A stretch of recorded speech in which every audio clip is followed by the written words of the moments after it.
Hello viewers, welcome to Shri Vantasala. ఈరోజు chicken fried rice చేస్తున్నా. రెండు చూద్దాం. కావాల్సిన పదార్థాలు చెప్తాం. ముందుగా చికెన్ తీసుకుందాం. దాంట్లో 2 స్పూన్స్ పెరుగు వేసుకొని సరిపడగా సాల్ట్ వేసుకుందాం.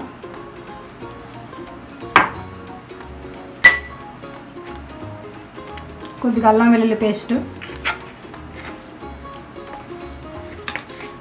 కలిపి, నేను ముందుగా చికెన్ పసుపు ఉప్పు పట్టి కడిగి పెట్టుకున్నానండి. కొంచెం కారం వేసుకుందామండి.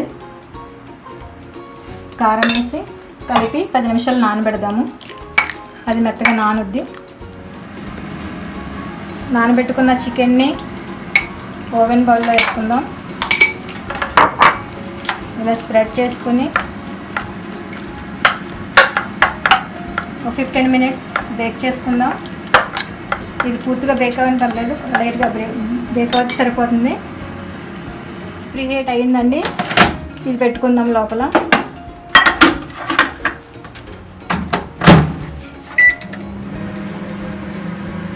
ఎగ్స్ బీట్ చేసుకుందామండి. 2 ఎగ్స్ తీసుకుందాం చికెన్ బాయిల్ అయ్యేలోపు.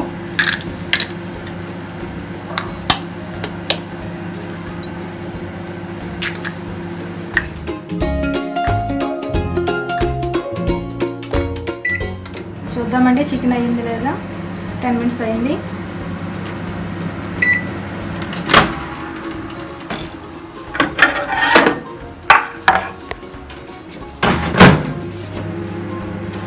అయ్యిందండి. స్టవ్ ఆన్ చేసుకుందాం.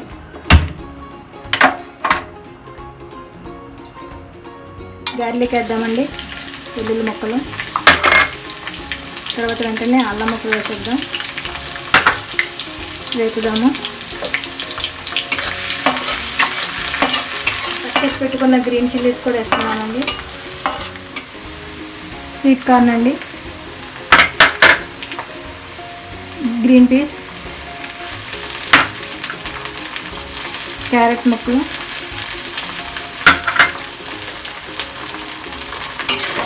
బాగా వేసుకుందాము.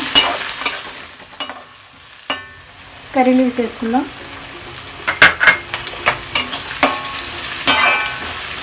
టమాటో పీసెస్ వేసుకున్నామండి. సెంటర్లో ఇలా పార్టిషన్ తీసుకోవాలి.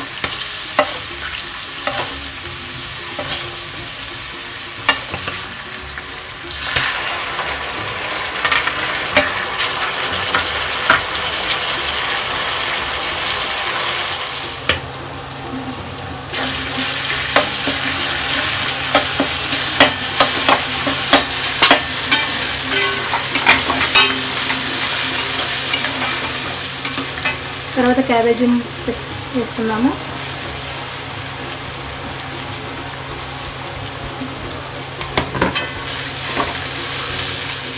జింజర్ గార్లిక్ పేస్ట్ వేసుకున్నాము. సరిపడగా సాల్ట్ వేస్తున్నానండి.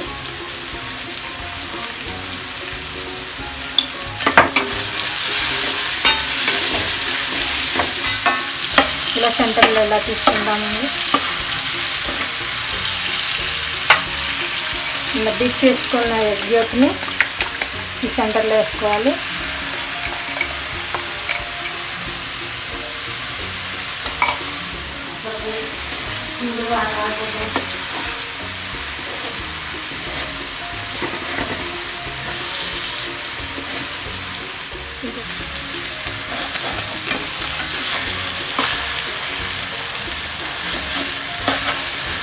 ఆమ్లెట్లా వస్తుంది, దాన్ని ఇలా బీట్ చేసుకోవాలి.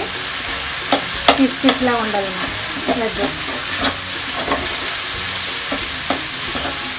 ఇది అయిపోయింది.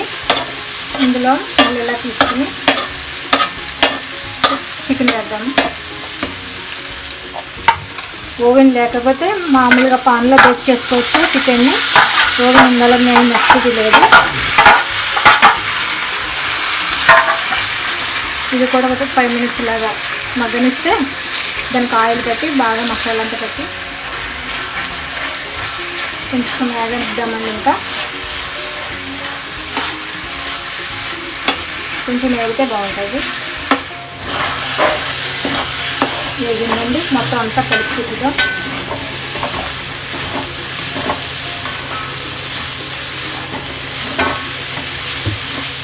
పావు స్పూన్ గరం మసాలా వేస్తున్నా.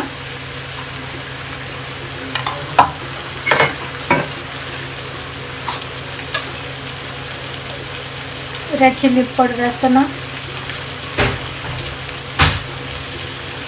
1.5 స్పూన్ వేసుకోవచ్చండి, ఎందుకంటే గ్రీన్ చిల్లీస్ వేసాం కాబట్టి.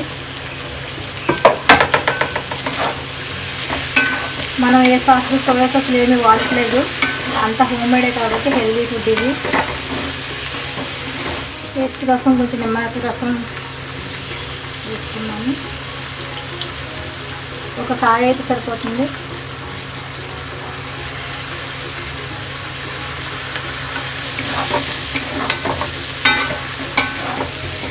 ఫైనల్గా సరిపడా సాల్ట్ వేసుకుందాం, ఎందుకంటే నేను ఇందాక తక్కువ వేసినట్టున్నాను.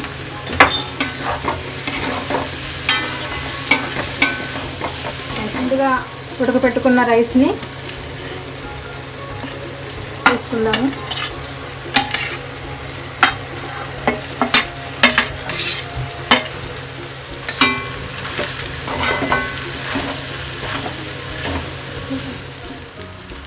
ఫైనల్గా కర్రీ బౌల్లోకి తీసుకుందామండి.